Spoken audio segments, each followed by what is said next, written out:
Thanks for tapping into some Untapped Keg podcast where we explore different perspectives of sobriety and mental health so that you could take something, implement it into your own life.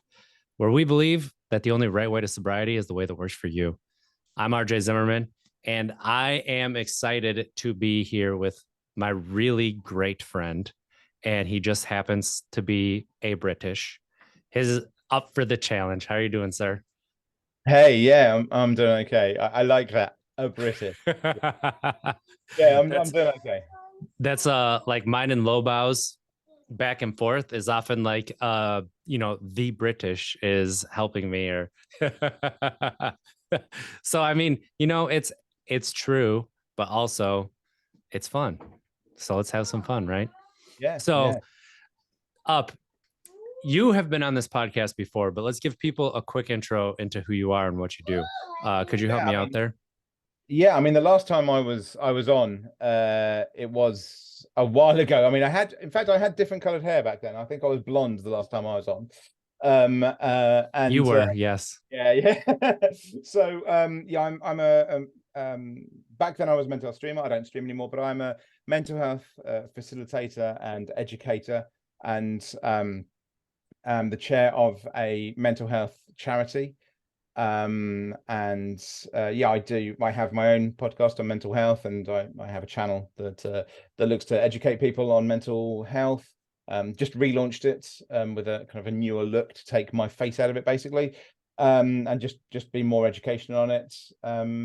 Yeah, that I think I have a more abrupt way of discussing mental health than potentially a lot of other people expect, especially down to even the way I look. I think I'd probably come across a lot nicer than sometimes am when people try and take the piss out of mental health.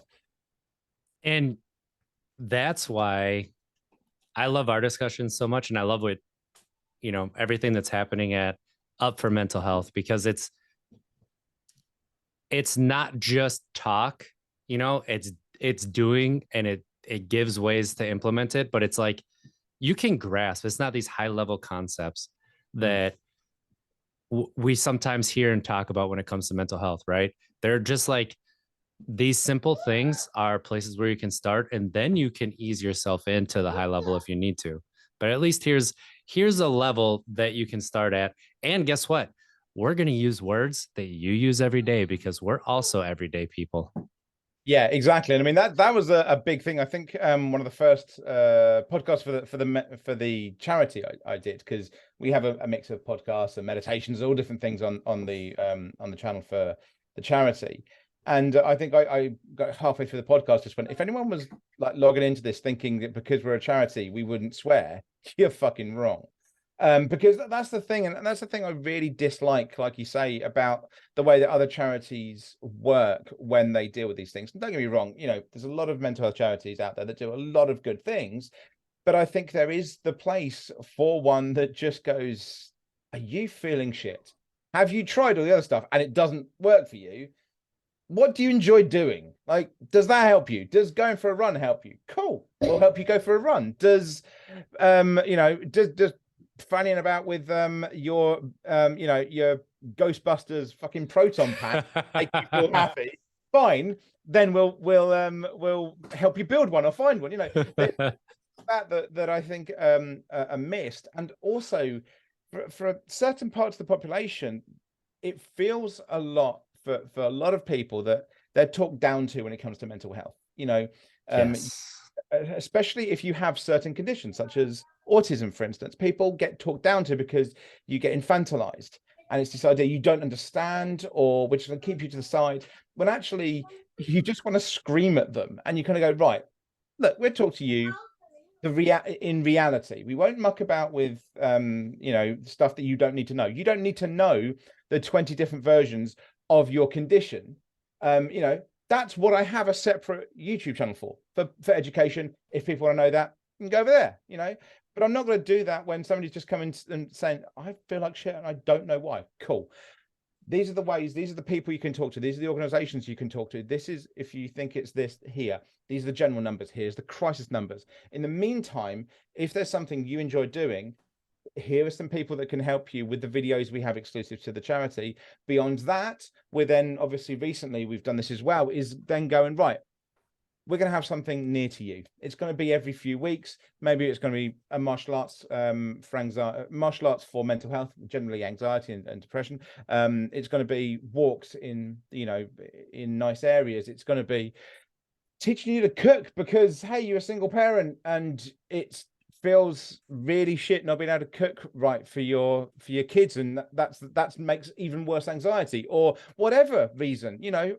And we just try and do that and actually just be a normal, like, helping point for people. Because like you say, a lot of the time it gets this idea of, well, you've got to see this person.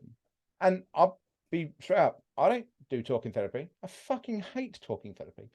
And I know if there's anyone out there that's gonna go, oh my God, the head of a mental health charity said he doesn't do talking therapy and things like, yeah, because it doesn't work for me. It does work for a lot of people, for millions of people, but it doesn't for me. And so I have other ways of dealing with things.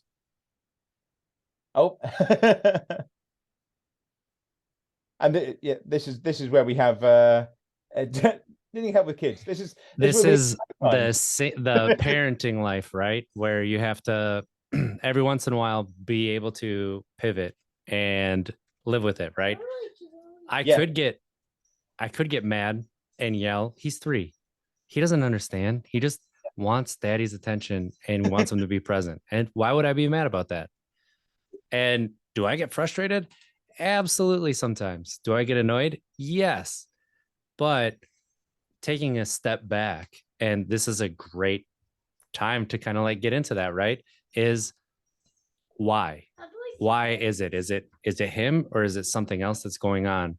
And then why would I want to take it out on him? It doesn't mean that I'm always perfect. I don't get angry and that I don't do, I don't make mistakes. I apologize for them and I absolutely own them and I let them know it's not their fault. Let them know what I'm feeling so that they understand. Those frustrations, I think you got to be flexible. You need to remember as well is that it's okay to get frustrated, because I think thank you. We'll just be like, oh my God, I'm a horrible person because I've done this or because I've thought this or because of whatever. And you're like, well, actually, no, you're human. Like, the idea that you can you'd go through life and like you're doing something and this happens out of nowhere and you've got to deal with it, and that you wouldn't just randomly get frustrated is just nonsensical. But of course, Hollywood, TV and everything else tries to say it is. So then you see that and then and it becomes a cycle for you. But at the end of the day, it's okay to have a shit day. It's okay to be frustrated. It's okay. I've said this before, but I think the videos I made on this have gone, it's okay to be angry, but there's a difference between acting on anger and being angry. And I think that's the difference as well, that people never really understand. That, like, my default setting is upset and anger. That's my default emotional setting. It just is. But that doesn't mean I go around punching people in the face. But for some reason, we always associate anger, we always associate upset or anything like that in certain ways, and they're always negative. And there's always this idea of, well, everyone should be happy all the time. Let's be positive vibes only. And I'm like, I will punch you in the face because that's the one time my anger does deserve to hit you, because it's not positive vibes only. You know, you've made a comment about this before. Mindset by Dave says it's appropriate vibes only. Yeah. You're in a shit mood and everything's going wrong. It isn't actually it's actually more disturbing for you to be happy in a certain moment than don't be, because why the hell would you be? Going through a divorce. Should I be happy right now? I mean, come on. Let's be honest. Like, that's the thing. And yes, I totally stole it from him. And I'm glad that you brought that up, because now it's mine, Dave. Get your own. Appropriate vibes only. It's for mental health. We claim it. That's our trademark now. Appropriate vibes only. But like, these negative emotions, right? These so-called negative emotions. And I saw this really great person online call them protective emotions instead of negative, because and like that's true. Like, things that we perceive as quote unquote negative are not negative. They're with something, and no emotion is wrong. And it's funny that you said your default is frustrated and angry. Like, yeah, that's what we are ingrained that we're supposed to be as, as men. And so that's where we get, and like, that's adults in general, because we are under a lot of stress. And when we say you have to be happy, like, happy is turning into a swear word to me. I don't believe in happiness anymore. And that doesn't mean that I don't believe in the emotion happy, because I do. It just means that, like, happiness, and like you were saying with the positive vibes, it's not real. It's a fairy tale. And Yeah. it's inappropriate to think that you could always be there. Yeah, I mean, I think I think this is probably the first time you came across me. I was very much that kind of point of view as well. Of like, I really despise the positivity. I'm not a fan of like be kind to everyone. Yeah. I fucking hate it. Why are we kind to everyone? I know like anyone out there, and I'm going to do the same. Even though this isn't my podcast, I'm going to do it for for RJ here. But come and attack me. If you want to have a go at me, you're just meaning that he's got views and more watch time. So go for it. But why do we have to be kind to everyone? What is this nonsense? And it came a lot with things like the customer is always right. No, they're not. The customer is almost never right. That's the point. We don't always want to be kind to someone that is treating us like utter shit.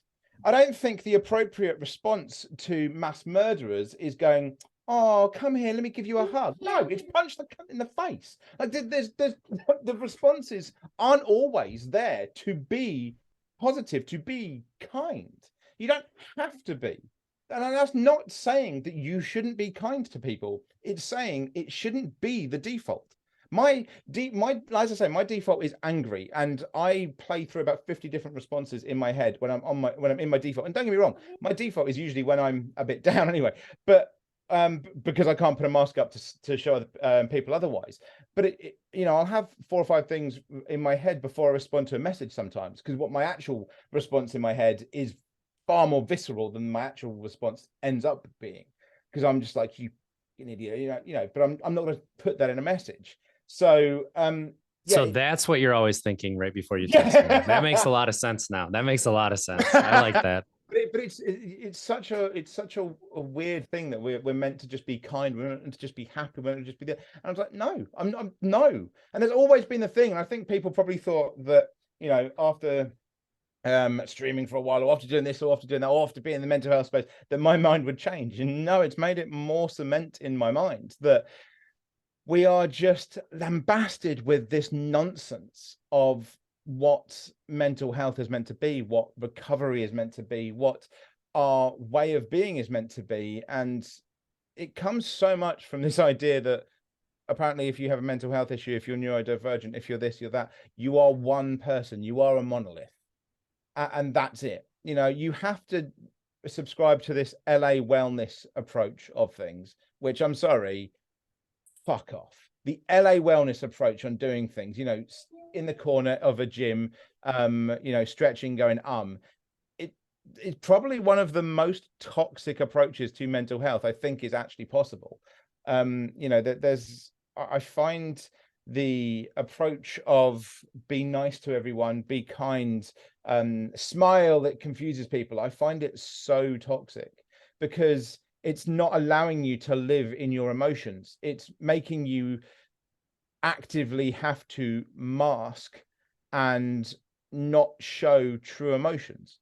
It's making you be something you're not. And that's not meaning you're meant to scream at everybody, but you shouldn't have to be nice to everyone. There's a comedian over here called David Mitchell. And he had a little Wait, rant. you have comedy over there? We have the best comedy, my friend. But we have a comedian called David Mitchell. And he made a comment about this, the customer is always right type thing. And he said, because when you go to an interview, people will always kind of be, make you say it was like your dream to work at McDonald's to get the fucking job. And he was like, why do you have to? You're doing the job because I want money. I'm doing the job you give me money, the job is being done. Why do I have to do it with a smile? Piss off. And that, yeah, I'm with David Mitchell. If that's not how you're feeling, you shouldn't have to do that. It's just, I'm going to use the word that people won't like. It's insane. Like, that to me is the definition of goddamn insanity. I I hear where you're coming from, and I agree with a lot of it. I do want to say that while we have this notion that like being kind means like being agreeable, means like, people pleasing and things, but that's not kind. It's not kind to cover up your true feelings, like how you truly feel about something. Is not kind to hold an opinion because you think that somebody won't be able to handle it, that you don't want to hurt their feelings. So you let them do stupid things that they shouldn't be doing, and they ask you and you're like, yeah, if that makes you happy, that makes me happy. Like, no, let people know your true feelings, because that is actually kind, and you're not being unkind by actually telling someone how you feel. And I think that that's where like kindness has been turned around on its head, and allowing people to treat you like crap is unkind to yourself, and that's unkind to them, because now they've been made to think that they can treat people this way, and that's okay, but it's not, right? So Yeah. I like to give people the benefit of the doubt. I like to think, I don't know what you're going through, and there are things that I will put up with. There's a lot less that I'll put up with now, because I'm being kind to myself, and I'm going to tell you how I feel in an opinion, and I'm not going to be scared of your response, because guess what? That's awesome. Good for you. That's it. And that's where I think like the kindness thing really goes on its own. It doesn't mean just go out and be a dick to somebody, No. but absolutely tell somebody, if you have to tell somebody off, tell somebody off. You don't have to do it in the most like worst and most aggressive manner possible. Sometimes you do, but you can do that, and that is the kindest thing that you can do for that person that day, because they might take a step back and be like, whoa, I'm acting like a total douchebag right now. I need to change how I'm acting. And then the same thing, you don't have to wear a smile. No. Like, if you're not feeling it, don't wear a smile. Yeah, this one of the things I really hate. Like, so this definitely shows a difference in culture as well. So Walmart, for instance, where it's just like the greeters and the smile. That approach is seems so fucked up in Europe. Like, England is not exactly known for customer service, but we probably have the nicest in terms of customer service in Europe. Like, if you get further east, they're going to be more kind of just get the fuck out of my shop. You've got your stuff, go away. What do I need you for? Like, and that I actually appreciate that more. So Walmart tried to open in Germany in the 90s, and the idea of greeters, the idea of bagpackers, everything like that was so abhorrent to the German culture that within 6 months, the entire thing had been scrapped in how they did it. And it just became another store, because it was just everything about it was just fake and abhorrent. And that's, I think, the big thing as well, is the fakeness. Like, if you think about this, have a nice down, it is probably seen as a complete joke to a lot of the world, that approach. And that's why I always refer to it as like LA wellness, because it's that how I feel about it. And like you say, it is kind of to just have it out with someone. There's an old way of like fighting as well. So if you think back to like the 1950s, when people, at least over here, if people had a disagreement on a Saturday night or something outside of a pub, they'd have a punch up, one of them would win, and then the loser would buy the guy a pint, they'd get back, and that was done. So there was a disagreement. They weren't just going, oh, well, it's fine. No, one of them got punched in the head, and then they had a good night because they had a drink, and it was fine. And I realize it's a sobriety podcast, but that is how it happened in pubs. But that's the thing. It was not just, oh, we've got to be nice, we've got to smile at each other and all this nonsense. Like, if I'm in a restaurant and the server, the waiter, waitress, whatever, isn't smiling at me, I don't care. Is my food nice? Is my food hot? Is my food on time? You've done your job. Well done. Thank you very much. You should get paid for that. I couldn't give two flying fucks if you're smiling. And I've eaten in Michelin-starred restaurants and different things. There is no difference in how I want that person to act. The constant attention towards me, I don't want that. I don't need that. If you're having a shit day, and let's be honest, you're working as a waiter or waitress, you're probably having a shit day. Cool. I'm not going to make it worse by expecting you to smile and be nice to me. If I'm being a dick, tell me. Like, I really want them to be able to have that freedom. Because I've worked in kitchens, I've worked as a waiter, I've worked as a chef, I've worked as, but I've done these things, and the amount of times I've said to waiters when they've got a dodgy table or something, I just went, give me a black shirt, I'll drop out of my whites, I'll go talk to them, because I don't need to be nice to them, because that's not how it should be. This kind of fake back and forth of our interactions daily is probably one of the main reasons we live in a society where people are constantly battling their own emotions, because no one knows what their own emotions are half the time, because we're always having to put some kind of mask up. Oh, it's the mask for the PTA meeting, it's the mask for the theatre, it's the mask for the lodge meeting, whatever it is. And you're like, just fucking hell, it's exhausting. That's the truth.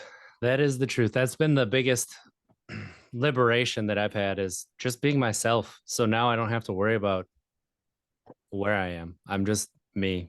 You don't like it? Cool. Thanks for letting me know, so that I don't have to put any more energy or time into this. Right. And, the most my feelings have been hurt. The most what's the word I'm looking for? The most I have felt really bad is when I find out somebody's not telling me the truth. I find out that you are changing your answer because you think I can't handle it. There is nothing more degrading to me that a person who has always withstood whatever it has been, and you don't want to hurt my feelings so much that you don't tell me the truth. And I find out later that you were not telling me the truth because you think I couldn't handle it. Now, like, I'm absolutely fucking pissed because A, you think I'm not mature enough to be able to handle my emotions. B, you think that I'm not enough of an adult to be able to handle whatever comes out of your mouth. And you think that I won't be able to handle any situation. I'm just going to fold. And that's it. That's all there's going to be. It's like, never have I given somebody reason to believe that, period. Yeah. And so when people do that to me, like, I go nuts. And it is uncomfortable to be truthful with people sometimes, especially when you know that they don't want to hear that truth. But afterwards, you don't have to go through again like, oh, I should have said this, I should have done that. You said your piece. And that's it. Yeah, it's one of those things that becomes so patronizing when people do it, because like it's like I alluded to it earlier, when I will use words like crazy or fucked up in the head when I talk about my mental health. And you will occasionally get people go, oh, you can't say that. Why not? Because you're talking about, but I'm talking about my mental health, my emotions, the way that I am. Or if I know the person that I'm on a podcast with or discussing with or whatever, I'm talking about them. You don't know either of us. You don't know anything about any of this. What you're effectively saying by saying that we can't talk about that is trying to defend us from ourselves. You're being patronizing as fuck, effectively going, I don't know if you realize this, but you're actually being, you're actually putting yourself down. You're actually, that's derogatory towards you. And it's like, yeah, to me, motherfucker, it's got nothing to do with you. Like, it's not your business. It's mine. I'm the one that understands. I'm the one that's dealing with it and going through it. It is the definition of Karen activity. It's like, oh, well, I'm defending this person. You're defending me against myself. What the fuck are you on about? If I want to call myself fucked in the head, and 100 goddamn percent anyone out there, I am fucked up in the head, this don't work right, okay, then that's my prerogative. That's me talking about my mental health, my interactions, my way of doing it. And I've had this with people before, because that's also my way of dealing with things. And I fucking hate the way people will go, yeah, but you can't talk down to yourself because this, that, and the other. And no, in fact, to talk about Mindset by Dave again, I am the exception to one of his rules about talking down to yourself, because it's like, yeah, except for up. Because for me, actually, it is helpful to do that. And that's not the same for everyone. And that's why we are the ones that are in charge of dealing with our own emotions, of dealing with the way that we want to interact with ourselves. And that's why the charity is the way it is, because it gives you the ability to interact with how you want your mental health to be dealt with. And so just going, well, you've got to be like this, you've got to use this, you've got to talk like this, you've got to understand yourself in this way. No, I don't. I need to just have an interaction myself. And actually, the way I do that and the way I talk about it is one of the most mindful things you can possibly do. But the thing is, nobody understands what mindful is. It's a nice buzzword, again, from LA Fitness, which effectively, I've just realized that's a brand as well, but you know what I mean. That's LA Wellness. But, you know, it is just this tagline that people use of, oh, it's mindful. And what they actually mean when they're saying that is you talk calm. That's all anyone really means half the time when they're saying it. But actual mindfulness is that presence and interaction with your own self, taking stock of what's happening, where your emotions are, the present moment. And so me talking in that way and interacting myself in that direct approach, whether it's nice, nasty, or whatever, that's mindfulness. And, you know, for anyone that wonders, well, he doesn't know, there's fucking diplomas in the background for a reason. Like, yes, I do. Just written a goddamn course on mindfulness. This is what it is. But people don't use it in that way. They use it in the positive, toxic positivity bullshit way of, we've got to talk calm and go, I'm in a crowded room together. No. I have control over the way I want to do it. And that's the way we need to. If talking to yourself in a certain way is the best way for you when you've had that interaction with yourself, then that's the way you should do it. There's, you know, I meditate to die hard. I've said it before, because I find it really goddamn helpful. And that goes back to what I said at the start, like, do what works for you. There's no one right way. There's no one right way to go through life. There's no one right way to, you know, get sober, if that's what you want to say, alcohol free, stop drinking, whatever verbiage you want to use it. Whatever program you want to use it. The same thing with mental health, where, you know, and that's your definition of mindfulness is how I think about mindfulness too. The awareness, the being top of mind about something, like that's there. And I have been throughout my life my own biggest critic. You can't hurt me more than I hurt myself, right? But what I have failed to be is on the other side of that, my best friend. And what I need in certain situations changes. I could use a more critical voice inside sometimes. I could use a much more friendly voice sometimes, because that is what I have needed in life. But because I've only been critical, that's where it's become a problem. But now that I can slide in between and I understand the differences of a situation, of what I'm feeling, of what I could use to help me move forward, like, that's where I think we get stuck. Is people use the always, you always need it this way, you always need it that way, kind of like those boxes people put you in the box. It's like, sometimes you're going to want this, sometimes you're going to want this, and oftentimes it's going to be somewhere in the middle. And that's the truth. So Yes. when we go to these extremes and we stay at the extremes, that's when things get not useful at all. And you start to build this guilt and shame because you think you always have to be this one way. But that's not human. It's not human at all. I mean, Swayze said it best. No one puts baby in a corner, but we keep fucking doing it to ourselves. Like, and it is that thing. Like, we're ever changing. Like, we are always changing. That's why mindfulness is so important. And I would argue that my definition of mindfulness is the definition of mindfulness, purely in etymology of English, because the word mindful literally means to be aware of what you're saying. And apparently when we put ness on the end, suddenly we're in calm voices saying namaste. No, you're not suddenly in Indian just because you do yoga and meditation.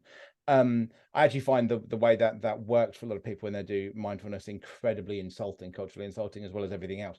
As someone that's been doing yoga for about 30 no yoga for a decade and meditation for about 30 years, but separate things. But yeah, I mean, the fact that we're ever changing is where the mindfulness comes in, and it's why we need to be aware of what's happening now. I mean, one of the first things I said to you in the last podcast, when you were talking about how you didn't know how to forgive yourself for stuff you'd done, and my response was, why the fuck are you trying? You're not that person anymore. And to try and interact in that way is the least mindful thing to do. You end up trying to interact with a version of you that doesn't exist, and it is somebody else. And so being mindful is seeing, right, oh, I was a dick today. Shit. Right. That's me having to deal with something right now and emotions and how I've treated that. This right now I'm doing, not, oh, this happened. I got pissed 10 years ago, drank too much at a frat party or whatever, and did and said some horrific shit. Yeah, I need to apologize for that. But who am I forgiving? Because that anybody I interacted with either fucking hates me and that's not going to change, or they I don't need to care. get one thing straight, though. I never drank at a frat party. Thank you very much. That was just because the frat was too expensive, right? Something like that. It's Yes. such a weird thing. I just got to say, just randomly, that whole thing just does not exist in England. Like, it's such a weird concept. I don't know. I didn't partake. So, But yeah, I mean, it's. I think. I mean, I'm far more on the mindfulness side of things. It's weird because I didn't even really know. I didn't even really realize until I got more into my mental health journey, as someone that does facilitation education, that what I was doing was mindfulness. I didn't even really realize, and I was like, oh, actually, like this is exactly what this is. Because again, whenever I'd heard mindfulness in the past, it was just, you know, in the background, and it's like, no, that's not this. So it's an interesting thing, and I mean that's why I wrote the I've written a course on mindfulness for people. So, and that's going to help. Yeah, that's going to be great for people to be able to have that. So, I guess, where do people start with mindfulness? I want to, because that's something that I think people go to what you're talking about. So with mindfulness, what's a really good starting place? I mean, the easiest thing with mindfulness for me, I would say, would be with mindfulness when RJ is running away here. With mindfulness, if you're looking for a way to interact with your own mind and have that mindfulness moment, what you need to do is find something that you can interact with, and the way you do that is by finding something you enjoy. The best way of getting to a mindfulness moment is finding enjoyment, interaction with things that you would normally do. Because if you try and be mindful, and the reason I have such issue, for instance, with LA Wellness, is that would not be mindful for me, because that's not what's helpful to me. However, there are people that that kind of very calm ocean noises, all that kind of stuff, it is what they enjoy, what they get something out of. And so for them, exactly what they should do. But if your weekend you're tailgating and watching the football, then that's probably actually, this is the weird one, that's the start of your mindfulness journey. If having a cookout whilst you're watching American football game is the thing that you do, and it's the time when you feel the most like you, and where you're with your mates and whatever, that's the start of your mindfulness. That's the start of it, because you don't have to think about what you're doing. And that's where it comes in, is not having to actively think about the activity. It's just there. It's what you always do. And it gives you that time to be able to just relax without having to force yourself to relax. And when you are just relaxed and enjoying things generally, that gives you that ability to then think about why something happened that day, that week, that month, and how to interact with it. If you're sitting at home trying to go, oh, what did I do this week? Oh my God, I've got to, you're gonna do nothing but bang your head against the wall. Whereas if you're enjoying a burger with your friends after watching your team win or lose or whatever, because that's what you do every weekend, then, oh God, you know what? I need to apologize to Brad on Monday. I was a dick. And yeah, what? Oh, I need to think about this. Yeah. Hey, we're gonna enjoy today, but yeah, I need to think about a few things because you get to relax in the moment. You're not having to force the moment. So if gardening is what you do and enjoy and can relax in, start with that. If watching a film and watching films and Netflix is your thing, start with that. If meditation is your thing and the whale noise, then start with that. It's literally down to you. And I think that's the thing that mindfulness a lot in the wellness industry in general has got wrong. Because let's be honest, no matter what someone's culture, no matter what someone's background, anything, when we get thrown wellness, they're all wearing flowing kind of dresses effectively. They're all going namaste to each other and acting like they're Deepak Chopra.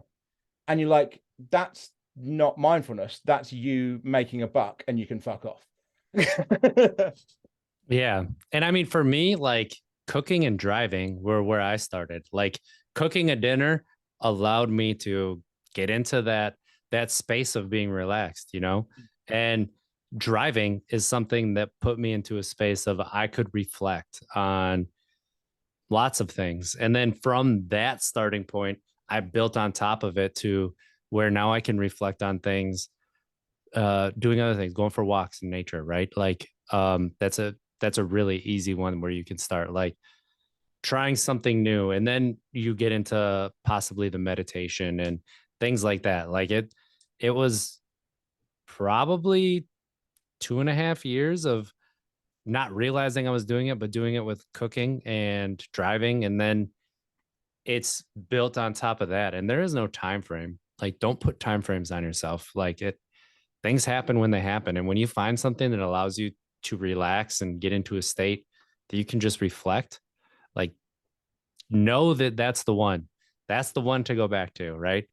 Yeah, exactly. I mean, mindfulness and meditation do go hand in hand, but I think there's also, whilst we've mentioned that a couple of times, the thing to point out to people as well is meditation isn't just crossing your legs and going, either. Like, that's not where meditation is. No. Meditation, a lot of the mindful stuff, and it's that moment of the ability to take in things whilst your mind is not empty, because your mind can't be fucking empty. The amount, if you ever go to someone, they go empty your mind, just walk out, because their mind's as empty as it's ever going to get. It's that ability to actually not have to focus directly on 50 different things at once. And I've said, I think I'm just having fun here. And I've said in the past with meditation, it's about that ability to not have to take in 10 things at once, because in our everyday lives, continually, what we are doing is having to deal with someone talking here, us having to do some work, us then thinking about what we're going to eat later. And then the whole point of meditation is to take that bit out so that there's only one stimulus. And for a lot of people, that's breathing. That's why a lot of meditations focus on that. You have guided meditations. We have them on the charity, where you can have a voice helping you through it, so that you may just be focusing on your breath. You may just be focusing on that person's voice, whatever it is. It has one point of focus. But for a lot of people, if you are doing something that you really, really enjoy, that becomes your point of focus. So it's why I meditate to Die Hard, for instance, because I know Die Hard inside out. I know that film really well, so I don't have to take in an active stimulus. I really hate silence, as anyone has been able to figure out. RJ also realizes this, which is weird, why he realizes I can keep talking when he goes away. I was about to point out how much I appreciate you on this episode, because it's like 90-10 that they're really good and take care of themselves on a podcast. And this is the 10, and it's just like amped up 10. It's why I taught. But yeah, that ability to not have to have silence is why I have Die Hard. But it also means I can just focus without having to take in 50 stimulus. I can just take in one, and that's what makes it so so easy for me. It's not happy, but it's why most people out there, because the amount of people that go, I can't meditate. No, you can't meditate the way they've told you on a YouTube video. You have almost definitely, if you've ever done anything in your life that you've enjoyed, you have almost definitely meditated. And the easiest way to think about that is, have you ever heard the saying, time flies when you're having fun? The reason it flies is because you basically meditated. Your mind switched off because it didn't need to give you 50 stimulus. It needed to have one. You had it. And that's effectively what you were doing. You were meditating in that time. You know, the amount of times that I've taught meditation and had people go, and I've said, like, how long do you think we were going for in that session? And they're like, oh, like 5 minutes. I'm like, it's an hour later. And that's because their mind switched off in the same way that it can switch off when you're driving, for instance, hopefully not too much, but or when you're cooking, when you're, you know, gardening, whatever I you're would say doing. like listening to your favorite songs, right? Like that Yes, is one absolutely. way, like Oh, my, definitely. yes. Yeah, because you know your songs. This is the thing as well, is if you know that there's something you know really well, is where it's made far easier with meditation, because you aren't having to take in that 50 stimulus. So cooking, you can be, it's actually easier if you're doing a midweek meal or something that you generally do, because your hand's already reaching for the stuff you need. Like, you're not actually thinking about it, you're just doing it. In the same way that if something is coming towards you, if a car's coming towards you, whatever like that, you don't think about jumping out of the way. You just get out of the way. And that's what your mind is just used to doing. It likes to sit in the place where it doesn't have to think. And it's a weird thing, because I think people don't like the idea of not interacting, not paying attention to everything around them, because we've been told with our 50 screens. I realize I'm saying this with 3 screens in front of me, but like, we've been taught that we've got to interact with everything around us. Naturally, our mind just wants some time where it just goes, that one thing, thank fuck. And like, I'll deal with that one thing, you know, and whatever that is, it's, you know, almost every athlete on the planet, if they are honest with themselves, meditate daily, because their repetition in what they're doing is the best form of meditation. And I love that explanation, like so much. And um as someone with ADHD and like understanding ADHD and everything, when I go for a walk in nature, I can't just walk in nature. I have my noise canceling headphones and I'll at least walk in that silence, or generally I will be have a playlist on, a music playlist. That helps me to get into that state, to do that. If I just walk in nature and I listen to the sounds, sometimes I can stop and listen for a little bit, but I'm not focused for very long. I just, it does not help me focus. And that noise canceling, just my brain is always doing 75, 150, so many things. And when I put that noise canceling on and I walk in nature, it's just like I'm just walking and that's it. And I still get the nature and I get to like see the stimulus, but like not taking it in my ears, like there's something about it that allows me to just sit back and allow things to be. And, maybe that's just an RJ thing. Maybe that's something that ADHD, like people will resonate with, try it, see what happens. That for me, just like it helps to shut my mind up to a point where I can actually just let things pass. And that's the important thing. It's, and I think that the thing that we have mentioned, but somebody will turn their mind off as to that we've mentioned it, is this won't be right for everyone. Yes. But if it's not right for you, don't fucking do it. And that's the problem. Is there's always people, especially when it's a mental health podcast or something like that, they'll go, I'm going to try this. That's the way this, but I've got no. Just told you. What do you enjoy? What do you do? Go and do that.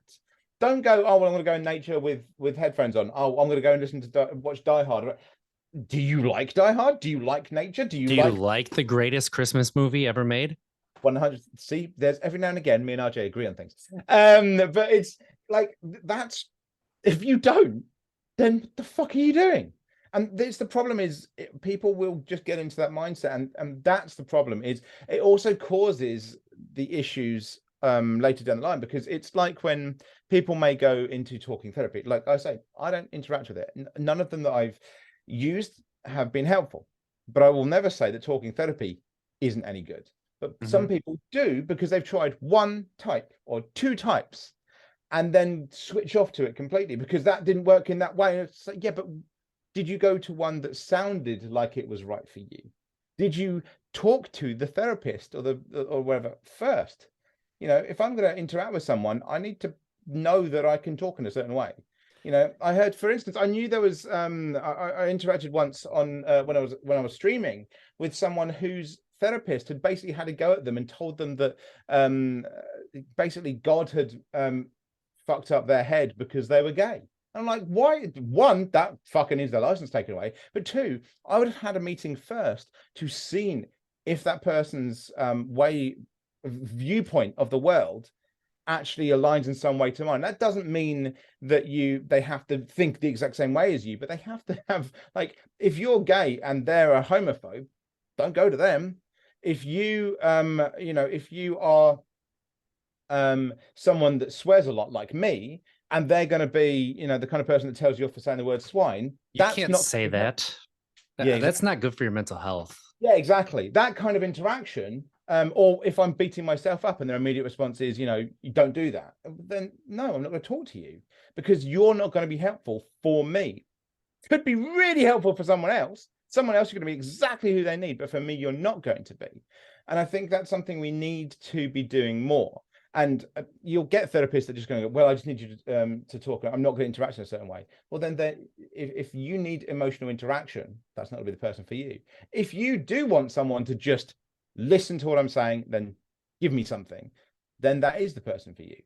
But you need to go to the person that's right for you. And the problem is we don't. We just go to someone random because we've been told that it may have helped somebody. Or I was going to say the Yellow Pages, but who the fuck uses the Yellow Pages anymore? We've heard it that it's got a good Yelp review, which fuck that for therapists. But it's got a good Yelp review, and we go to it. Like, yeah. And then we blame all therapy. We blame all talking therapy, or we blame all meditation, or we blame all whatever.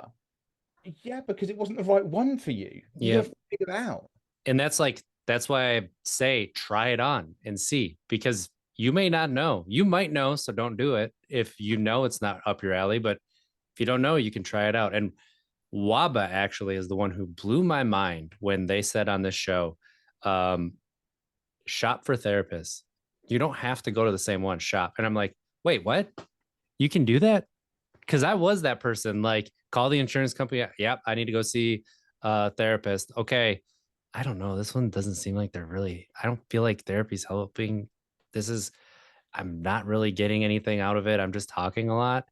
And Waba's like, okay, go to someone else because someone else might. You can do that? That's allowed? I think and I'd have had the exact same response. It's what you need to do. Yeah. People will just go, oh yeah, but I've been to therapy before. Okay, how many times? There's a million different therapists and a million different therapies out there, and certain ones aren't going to work. It's why I have issue with the NHS's approach, for instance, because they only use CBT. That's their only way of doing things is CBT, which for some people, fucking brilliant. If you have CPTSD, it is not okay. It is very unlikely to help because it's a complex PTSD, and that's not made for that. It's just not made for it. Yeah. So even if they wanted to help you with that, it's not for that. It may be able to help break some barriers down. Cool. And hey, there's going to be one or two people out there that it absolutely helps, just somehow helps. But to throw the same therapy at every single thing just because it's the easiest approach. No. And that's why we have the other people you can go to. I mean, therapy over here English people won't agree with me because of, free or nothing, but it's pretty affordable. Like in central London, you can get a therapist for £40, for £40 an hour. Like in central London, which is one of the most expensive cities. Yeah, but how long does it take you to lose the £40 to pay them? I mean, that could be not very long for some people, but for others, that's like a month. It is. But then what I'm talking about is like central London. I'm making a joke about losing the weight to pay. I mean, know. come on. But I'm just going straight past it. I know. But yeah, no, I mean, but like, and if you think about it, like that's central London. And if you go, like, if you if you are someone that just, you know, you don't have the money, whatever, go outside, you know, or you might, you know, not everyone in England lives in London, despite what our airports want to suggest. They don't. Yeah, Like but you can walk across it in like an hour, so yeah, it's okay. I always like that. Yeah, just going to point this one out to anyone coming in. Heathrow, not in London. Luton, not in London. Gatwick, not in London. In fact, Gatwick is 2 counties away, which in English terms to American is like saying, oh, this is Texas Airport, and then you find out you're in Florida. No, but yeah, I mean, so for us, it's pretty inexpensive. Obviously, you have, you know, if you're in America, there's issues of insurance, but there's also ways of talking to your insurer and developing that. I mean, it was Wabba that said this to you, and they are American, so you know Right. that they will know that there's ways of doing this. So And if you talk to like a lot of like tip for people, if you talk to the office and you say you're uninsured, they can find a way for you to around same thing around 40, $50. Not every single one, but you can find those offices that will 40 or $50, you can get an appointment. And that's, yes, that is a decent chunk of change, but at the same time, it's very affordable to get some help that will help. compare it to just taking an ambulance. I mean, Yeah. it's, I mean, and for those numbers as well, this won't be every state, and obviously, you know, there's differences. But on the Up for Mental Health website, right at the top of our resources page, which has like the breakdown of different things because it's a UK-based charity. But right at the top, it says worldwide, and if you click on that, there's an American link. If you are in America, and there are therapists on there, there are services on there that are free. Like not for everywhere and not every state or everything, but there are ones that are either incredibly affordable or free. So even like, because I know there's a lot of people out there that want to avoid maybe getting help because of 50 different reasons, but there could still be something there, and I think that's something to remember as well, because there's people out there that want to help. There's charities out there that want to help, you know, and they have this some kind of philanthropic approach that they've managed to set up that, you know, cool, let's go to them. And you know, having that ability to just kind of go, right, I need to go to someone that's going to help, rather than going, this doesn't work, I'm just going to walk away from it, because that doesn't help you in the long run. Yeah, you get really good at pretending you're okay, but that's not actually helpful. Like pretending you're okay doesn't help. And the amount of people out there, I may have to use an analogy again that I actually used in my own video the other day, but like, so this approach that so many people have of, oh, I'm okay, I know what the problem is, I know it's this is what this is, cool, but that was when you started, and this is why mindfulness is important, but that's when you started.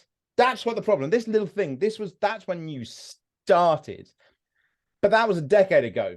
We look back on that problem now, I'm going to guess it doesn't look the same. So I mean, the quick analogy that I always use for this is, it's like getting bread from the store, you know, the stuff that comes in cellophane, and you put it on the counter at home, and you go away for the day, and you come back, the bread's still there, still looks the same, it's only been a day. Then you go away for a couple of weeks, and you come back, and it's got a little bit of condensation on the inside of the plastic, but it's still the same bread. It's still exactly the same as that problem that you know is there. It's the same. I recognize it. It's fine. I don't need to talk about it. It's there. I don't need to eat the bread. I don't need to talk about the problem. Then you go away for a month, and you come back, and well, there's some mold on it, and oh, it's expanded. The plastic's expanded, and it's a bit, but it's still the same. Like I've just got older. That's the only reason like it's still the same bread. And then you go away for 2 or 3 years, and you come back, and it's just a mess. It's now a moldy, it's a growth. There is no bread left. It's not the same thing. Everything has changed. The plastic has even gone because it's eaten through it. It is now stained the counter that it was on. It's changed its surroundings. So it's not only that itself is now a complete mess and a growth and completely different that you don't recognize anymore, but actually everything around it has been changed in some way because of it. And that's the same as that problem that you have, because that one problem was fine. But now not only is that problem different and changed because of everything that's happened in your life, it's also changed the way you approach everything because of it and the way it has progressed. And it's something we need to remember, rather than just going, this therapy didn't work, I'm not going to go for anyone else, I know my problem, that's fine. Because that does nothing. That's when we lead ourselves to things like addictions. That's when we lead ourselves to things like some kind of obsession, because that's us in reality, a lot of the time, trying to get away from that problem and trying to forget that it's there, but it's still there and it looks goddamn different now. And real life example, you're hearing his voice right now. And that is RJ, where I stopped drinking. That was the problem. That was it. And then 6 years later, um, yeah, I need to figure out my life because it's affecting me as a parent, it's affecting me as a partner. And now, I'm getting divorced. And a big reason for it is because it was drinking. I took care of that. I don't have anything else. Everything's great. Like, work is awesome. I'm moving up, like everything. But no, it wasn't. And I was lying to myself. I was creating all these masks. I didn't know who I was. I was stuck in this cycle of self-loathing because that's what it all was. And I didn't know it. And that's where the work has led me. That's where the growth is. And understanding that it's not just, oh, I know that I'm on this extreme. I just need to get to that extreme and everything will be great. No, like it takes steps to get there and it's going to slide along that, like we talked about earlier. And I'm in a much different place and a much better place now. It isn't easy. It wasn't easy. It was definitely that mindfulness and understanding that, it took my reality being shattered for me to finally own up to the fact that, oh, you need to do something because guess what? You don't have shit figured out. Hmm. And admitting that and starting on the journey, that's it. And guess what? I still don't got shit figured out. But now I can admit to myself I don't have shit figured out. And that is a heck of a lot different and a lot more powerful than thinking that everything's great and hiding and everything. I took care of the one problem. There's nothing now. 100%. I mean, the amount of people that so many people like to go, yeah, well, I've got my shit sorted. I've got my shit figured out. I'm like, no, you don't. If you have to tell us that, no, you don't. Oh, thank you. If you Thank did, you. if you did, why do you need to tell me? If you've truly got everything sorted out, why do you feel the need to try and lord that over somebody? Because that's an insecurity, and insecurity suggesting maybe you don't quite have that shit figured out. But people like to say that every now and again. Oh, I'm in my 20s, I'm in my 30s, 40s, 50s, whatever. I've got my shit figured out.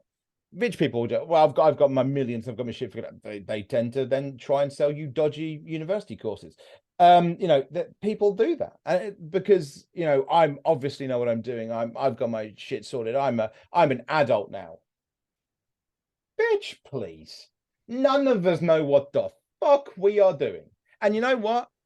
Anybody out there that's going to go, well, that's just, no, it's not just me, motherfucker. Like the philosophers of old basically said the same thing. It's the idea that you know anything is you're lying. The best thing to realize in life is that you know nothing.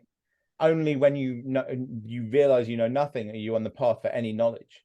Because the time that you're trying to say that you know everything, you're not allowing anything new in. You're not understanding anything that's changed. You're not allowing any development of yourself. Because the same people that go, I know everything and I know this and I know that and I've got my shit together, they're also toddlers. Because they say the same stuff just without the swearing. Yeah. And that's what I hope people take away from this. And when they go to upformentalhealth.org and look at everything that is happening over there, all the great stuff, like you see that it's not that you are broken. It's not that there's things that need to be fixed. It's not that all the stigmas that we have. It's that, no, why can't we just kind of start to work on things and make things better for ourselves? Period. Yeah. It's, yeah. I mean, it's why I've always hated the way that people talk about university. And it comes along with this because university at its core had nothing to do with finding a job. It had fucking nothing to do with finding a job. What it was for was to increase your knowledge and to understand the world around you. That's what it has always been to me. That's the reason I study. It's the reason I have degrees, the reason I've done degrees, because they let me know things. It's a reward. It's an egotistical reward to myself that I might know something. And that's helpful because the main thing that does is to make me go, I want to know something else because I don't know everything. And I know I don't know everything. And even if you constantly want to know everything, you will always know that you don't know it. It's the torment of Tantalus to want to know and to know that you can't. And that to me is what university should be. It's what education in general should be. It's what studying should be. So going, well, I know something here, but I know I don't know all of it because I never can. I know something about this, cool. And I want to understand it more. I want to know the most about it, but I'm never going to know everything about it. Somebody's always going to know something different to me, something more than me, understand it in a different way, approach it from a different perspective.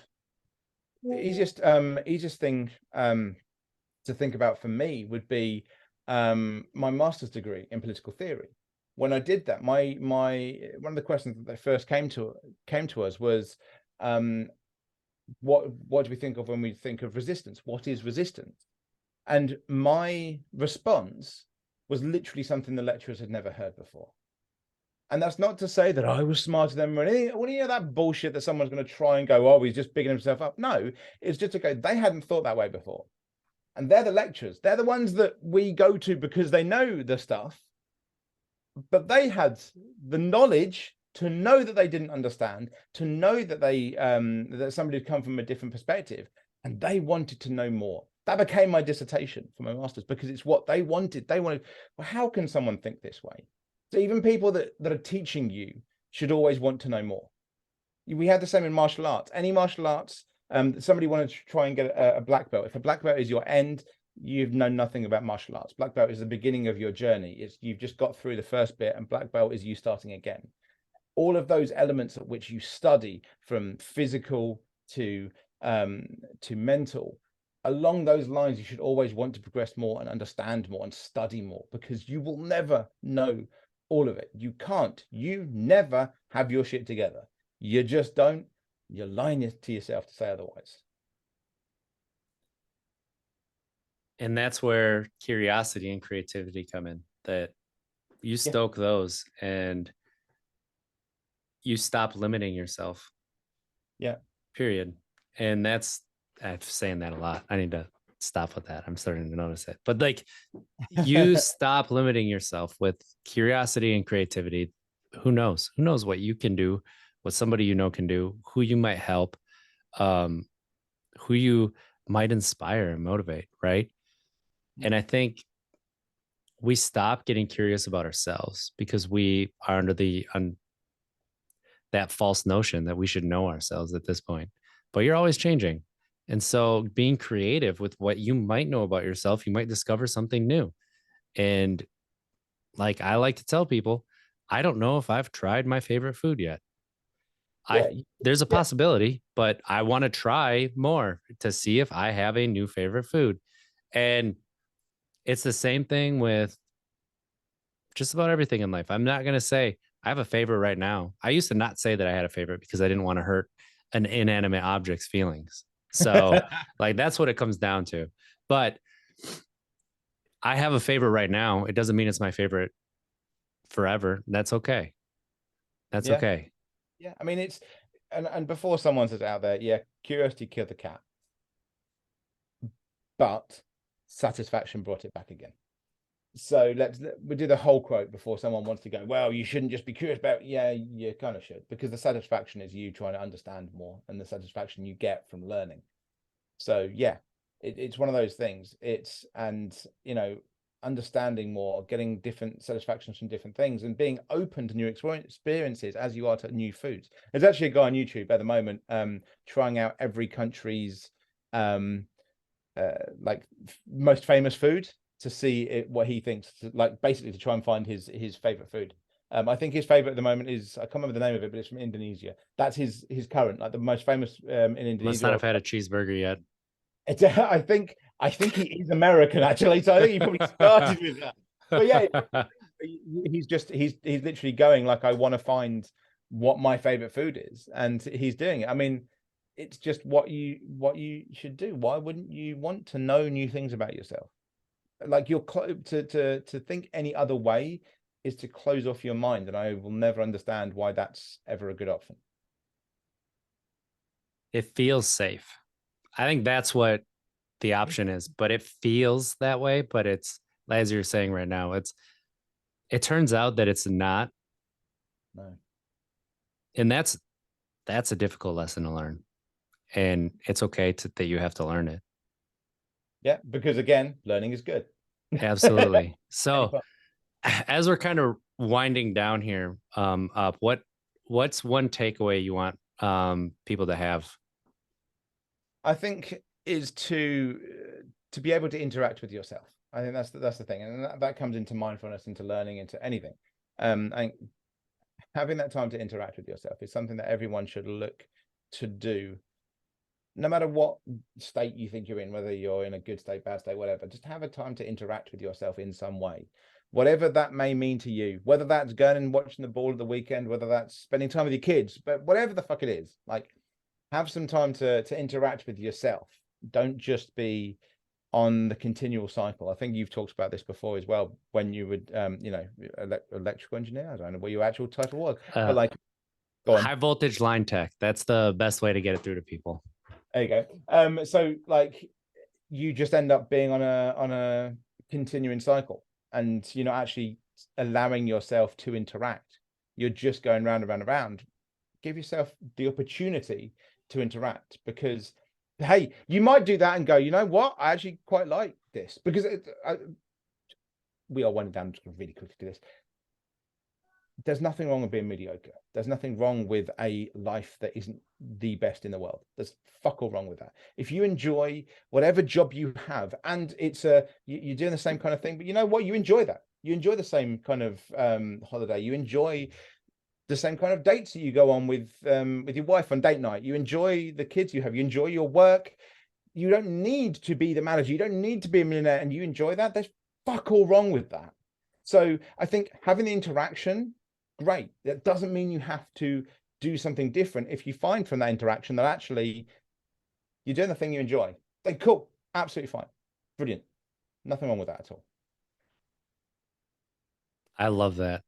I love that you said that, because that is extremely important and something that is not often it's looked over. It's overlooked. Like, I don't know. We think that we're looked down upon if that's, you know, what we are doing. So I think we do a whole nother podcast on that. So before we get sucked in, if people want to keep up with you up, where could they do that? I mean, the easiest thing it would be the It's Good to Talk podcast. If you directly want to kind of see my face and how I interact, and probably a lot more sweary. You can come over to the It's Good to Talk podcast.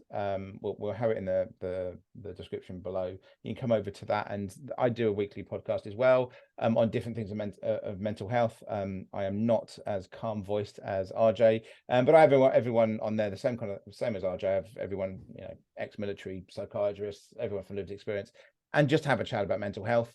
The other way, and the way I think some people may just need, is Up for Mental Health. I'm currently the chair of Up for Mental Health. We're doing different things. Obviously, it is a UK-based charity, but the online stuff, if you have the internet, you can still use it. You can be anywhere. You can be in